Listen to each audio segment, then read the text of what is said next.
मंत्रिमंडल में शामिल होने के लिए कितनी संभावना है, इस पर क्या प्रतिक्रिया देना चाहेंगे? देखिए, जिस दिन मंत्रिमंडल का विस्तार होगा उस दिन मंत्रिमंडल में शामिल होना तय है।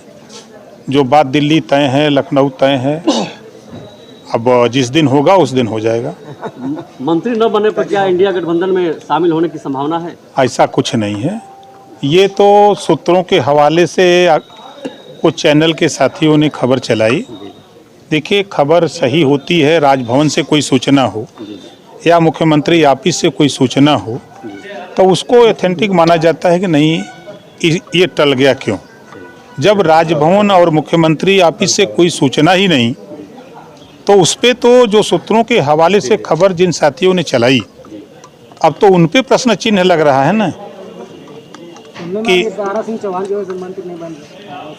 अब देखिए, वो भारतीय जनता पार्टी का विषय है।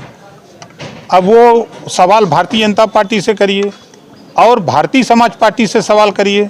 तो भारतीय समाज पार्टी, चूँकि मामला मुख्यमंत्री, गृह मंत्री और प्रधानमंत्री और भारतीय जनता पार्टी के राष्ट्रीय अध्यक्ष के बीच में जो बातें तय हैं, लोकसभा चुनाव में कितनी सीटों पर जो है भाजपा की तैयारी है? भैया देखिए, तैयारी तो हम 80 सीट पे करते हैं, ठीक है। और लड़ने के लिए हमारी कोशिश हो रही है कि 3 सीट मिल जाएगा तो ठीक रहेगा। मुख्यमंत्री योगी आदित्यनाथ जी के प्रयास से माननीय अमित शाह जी के यहाँ मैं गया।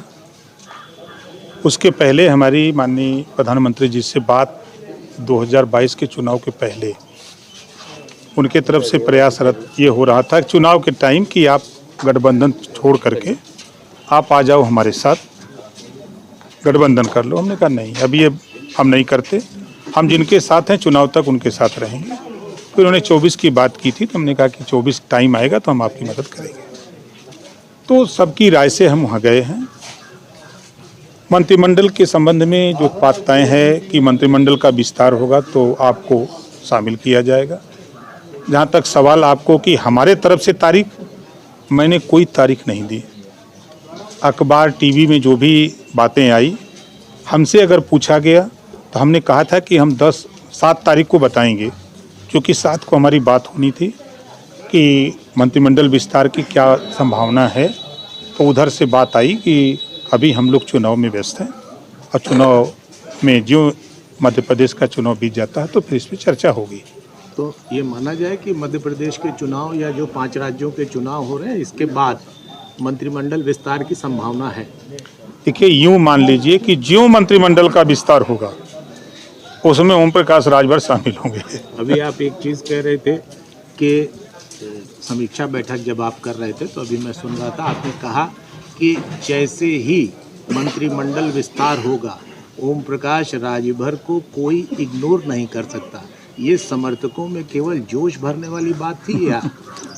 मैं फिर कह रहा हूं कि जिस दिन मंत्रिमंडल का विस्तार होगा उस दिन ओम प्रकाश राजभर सरकार में शामिल होंगे। एक बयान आपका बहुत तहलका मचाया हुआ है, अब वो आप अभी बोल रहे थे, हम चाहेंगे कि उसका भी आप स्पष्ट कर देते कि एनडीए के कुछ साथी आपके संपर्क में हैं।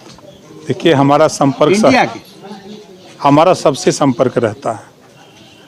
अब हम भी चाय पीने जाते हैं, वो भी चाय पीने जाते हैं, राजनीति अपनी जगह है।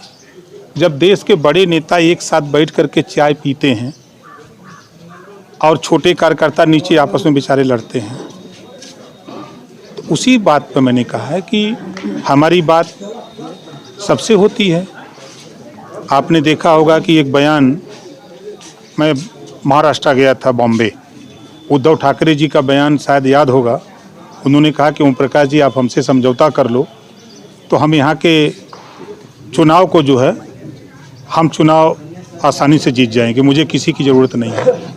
मैं बिहार गया था तो मैं जाकर के वहाँ खुद, तो पिछले साल मैं गया था तो नीतीश जी ने खुद कहा था कि हमसे मिल लीजिएगा महाराज, तो जाइएगा। मैं उनसे भी मिला, जाकर के मिला था जब जेल में थे लालू जी रांची, वहाँ जाके मिला। तेजस्वी से दिल्ली मिला, मिलते रहते हैं सबसे। मायावती जी से बात होती है, अखिलेश जी से बात होती, किससे नहीं बात होती।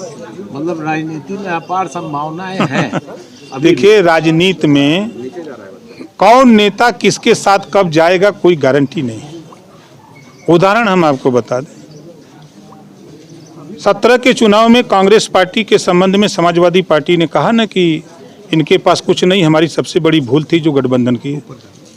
और फिर 24 के चुनाव के लिए गठबंधन।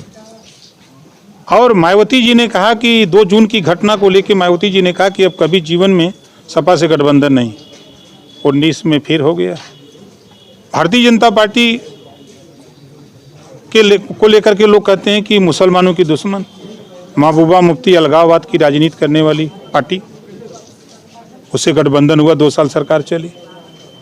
किसी पार्टी को उठा के देखिए, सब लोग इधर उधर इधर उधर। जो आज की डेट में जो बयान आपका है, क्या उसको माना जाए वो मीडिया चला रही है या आपने भी कुछ? नहीं, मैंने कहा है, हमने उस बयान को यूं कहा है कि देश के अधिकांश नेता, बड़े नेता दुमुहिया साफ होते हैं, उसी में हम भी हैं। हम अपने को अलग नहीं रखते भाई, इस नाते की झूठ हम नहीं बोलते। सर 2024 में किसको प्रधानमंत्री बनाने जा रहे हैं? देखिए, हम लोगों ने 18 जुलाई 2023 को दिल्ली में एनडीए की बैठक में सभी घटक दलों ने संकल्प लिया है कि हम लोग 330 प्लस सीट देश में और यूपी में 80 सीटें जीत करके हम लोग माननीय नरेंद्र मोदी जी को प्रधानमंत्री बनाएंगे। यूपी की 80 सीट जीतने के लिए माननीय योगी आदित्यनाथ जी के नेतृत्व में हम लोग काम कर रहे हैं। मतलब अब बाकी बातें अफवाह समझी जाए सब वही। देखिए, राजनीति में चाहे आपकी टीविया बका चली, कुछ चले के चाहिए ना, कुछ राजो भर के दिखाए के चाहिए कुछ। सर 2024 में कितनी सीटों पे चुनाव लड़ने जा रहे हैं आप लोकसभा? देखिए, हम 80 सीट पर लड़ेंगे हम लोग, पहली बात यूपी में। और जहाँ तक हमारी पार्टी का सवाल है, हम तैयारी तो 80 सीट पर कर रहे हैं। हम 3 सीट मांग रहे हैं, बिहार में 2 सीट मांग रहे हैं। वो सीट कौन कौन सी है अगर बिहार वाली? बिहार में हम पश्चिमी चंपारण की 1 सीट है, नालंदा नवादा की सीट है, 1 सीट है आपकी बक्सर की। और उत्तर प्रदेश में? उत्तर प्रदेश में कौनो सीट मिल जाए। गाजीपुर के बारे में क्या विचार है? गाजीपुर मिल जाए तो लड़ल जाए। गाजीपुर से उम्मीद की जाए? अब सीट मिल जाए तो एकदम फाइनल है ना, वैसा हूँ फाइनल है। माना जा रहा है कि ओम प्रकाश राजभर के खाते में ये सीट जा सकती है और एक शिगुफा भी उड़ रहा है कि ब्रजेश सिंह के घर से कोई कैंडिडेट आ सकता है। देखिए, अभी तक तो ये खबर चलती थी कि ओम प्रकाश राजभर का मुख्तार अंसारी से संबंध है। आपने अब कहा भी है। बिल्कुल कहता हूँ। अब आप कह रहे हैं ना कि ब्रजेश सिंह के परिवार से आ सकता है, उनसे भी संबंध है। हमारा सबसे संबंध है, संबंध के मामले में नहीं हम पीछे रहते हैं। तो अब देखिए, नेतृत्व के ऊपर है, दिल्ली का नेतृत्व जो तय करेगा वो चुनाव लड़ेगा। रही बात जो सीट हम लोगों को मिलेगी, तो हमारी पार्टी से प्रत्याशी होगा।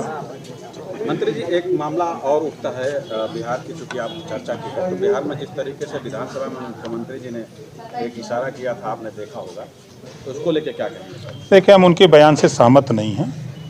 हिंदू धर्म के मामले में एक बात कही जाती है कि जब 60 साल के ऊपर के लोग हो जाते हैं तो कभी कभी कुछ जबान से अपशब्द निकल जाते हैं, ऐसी विडंबना लोग कहते हैं, वही बात है।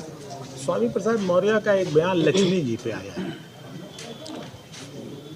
हमको तो लगता है कि स्वामी प्रसाद मौर्य जी को पीजीआई भर्ती होना चाहिए।